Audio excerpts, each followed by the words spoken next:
Kris Krohn here, and today we're talking about how to get a real estate license. And I've brought a realtor, a friend of mine, Stephen Miller, you've seen him before, to talk about his license, how he got it, pros and cons, should you get one, shouldn't you get one, and everything else you need to know.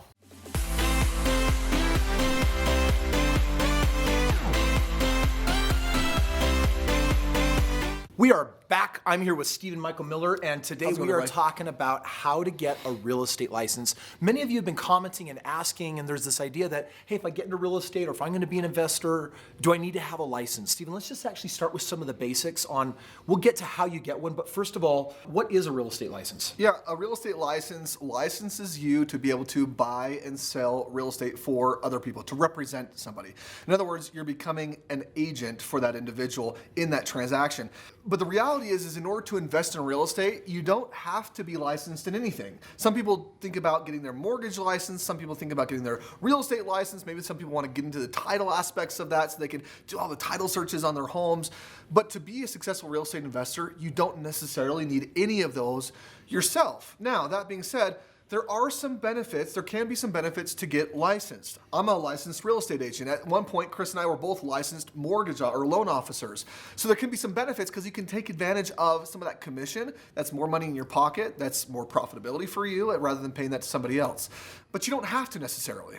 Yeah, so look at this for a moment. When I'm out there in the real estate world and I'm investing and I'm buying properties, I'm going to come across properties that I want. I'm going to come across properties that I don't want. Real estate is really a game of people more than property, which means that when you're dealing with people, you're going to run into people that also might want help buying a property. And if all of a sudden you're putting in a little extra legwork and it can earn you several $1,000s commission when that house sells, or if you want to represent someone in selling a house, we've always said that, hey, if you're going to be in the game of real estate, maximize across the board wherever you can. So for many of you, there's a couple of things that can mean. If you're transacting or plan on transacting a lot of real estate, there likely could be a benefit from you of holding a license. Now, Stephen said it really well. You cannot be paid on multiple licenses on a single transaction. So for example, if I held every license, I couldn't be the appraiser, the loan officer, the realtor, and the title officer. That would be illegal. I couldn't even play two of those roles simultaneously. I could own multiple licenses, but I can only use one per transaction. And I want to bring up a point about being a licensed realtor over any other license. When Stephen and I said we started off the loan officer game in the beginning, I got my lending license because I didn't understand loans and I wanted to. The education was so valuable for my journey. But I would argue that it is many times more work for a lot less pay to be a licensed loan officer than a licensed realtor. Agreed. And so if you do have to pick a license, the reality is that getting the realtor's license is something that you can dip on a lot more handsomely and a lot more easily than a lot of the other licenses that are out there and available to you. Yeah, so one question that we've gotten is, will a real estate license make me wealthy? And the answer is it could. It depends on what your focus is. If your focus is on investing alone, then the investing should be enough to make you wealthy. But if you want to get your license and have that be a part-time gig or maybe even a side full-time gig to start funding more of your real estate, you could do that too, and you could actually get a lot of wealth. I mean, there are some super wealthy real estate agents and brokers in the world, and that's one way that you can do that. Now, it is important to understand, though, that there's a difference between real estate as a job and real estate as an investment. So when you're a licensed realtor, what you're doing is if you're one of those big brokers out there that's making hundreds of thousands of dollars a year, that's awesome. But make sure that you do understand that you're not investing and you're not an investor. In fact, when you don't work, you don't get paid. And so it's important to know that it's a job, which means you're trading dollars for hours.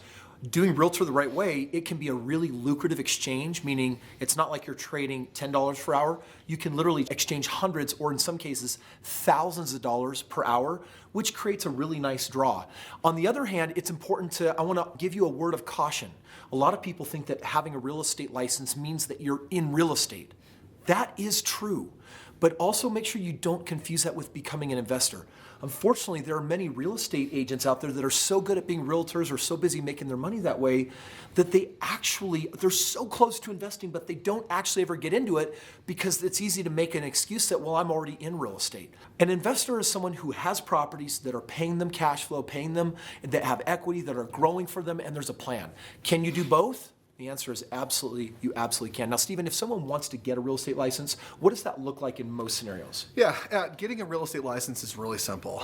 As a matter of fact, you'll just want to probably jump online. There are several different online schools that you can go to. If you jump online, you can even find some good local schools that you can go to. One of the requirements before you can even get licensed is to go through a certain number of hours of school. It has to be a certified school with the state. You know, your state will have to approve that. So once you go through the schooling and you get that certificate, you can then go in and take the test. And how many hours did it take for you to get your license? it's 120 hours of school. So it's 120 hours. So if you think about that for a minute, it's a pretty big commitment up front. And did it cost money to? It does cost money. It's several $100s. It's not crazy. But once you pay that several $100s, you get the education. You'll then have to pay another fee to get your license. I don't have all the numbers right off the top of my head. It's probably different in different areas as well. Sure. But I think for under $1,000, you can get your schooling, get licensed, and depending on whether or not you're going to become part of the MLS, which is an extra fee a month. Multi-lifting services. Thank you. Or other things like that. There are sometimes different county resources that you may want to tap into, and there are little fees here and there for all of that. So, but the reality is if you want to become a licensed real estate agent, it's not that difficult. Enroll in the school, take the course, and then go take the test. Now, I would share just two other things that I think will be very useful for you in this video. First of all, there is one disadvantage to owning a license that we're really aware of. That doesn't have to be a big disadvantage, but once you are licensed, that must be disclosed in any transaction that you're ever a part of or that you're ever doing. And there are times when, as an investor, you might be working with somebody, for example, it could be a seller finance deal. You need to disclose that you are also a realtor, and that can be scary to some people. It can also play with people in their head with fees. Oh, now I'm going to have to pay you a certain amount when as an investor so can you get around that? Yes, you absolutely, there's a posture to work around that, but you need to understand that there's a limitation in the fact that you do need to disclose that when you're doing deals. And I don't really see it being a true hindrance of really getting in your way, but it is something that you need to be aware of. The last thing, Stephen, is once someone has a license, the only way they can really be useful with that license is they need to hang their license with a broker. Correct. There's a lot of brokers out there. There's some that do splits, like a 70-30 split, and there's some that say, hey, we'll charge you this fee, and then you make all the rest of the money. There's a lot of different approaches to brokerages. Do you have any advice on that? Absolutely. I would say work with a broker who's going to benefit you the most. Some of you may say, hey, I know a lot about real estate. I'm just getting my license because I want to earn that extra money. You may want to go with a very hands-off type of broker who maybe that person doesn't provide a lot of training but gives you a large split. Great. On the other hand, you're kind of new to this and you want to learn the ropes and learn how to market for to grow your real estate business, your realtor business, then you may want to choose a broker who may take a little bit more in the beginning, but is going to offer you a lot of training, a lot of hand-holding. So it just really depends on your specific needs. So this is the final idea that I want to share with you. Unfortunately, there's a perception out there where some people truly do confuse being an investor with being a realtor. At the end of the day, I want to make sure that it's really clear. This video of how to get your real estate license is all about how you get a real estate license. Understand, it is not a requirement to becoming an investor. In fact, you can click the link up here and you can actually jump head first into the world of investing, and you don't need any license. You'll want our training because we'll actually show you the biggest shortcut and condense years of experience and hundreds of millions on real estate and really compact it into a minimalistic training that will just get you doing real estate. And that's one approach. Being a licensed realtor is a different approach, and you absolutely can combine them together. I hope you enjoyed today's video. Please be sure to subscribe, ring the bell so that we can notify you more about tomorrow's video and the next day and any other videos that can help you on your journey of wealth in real estate.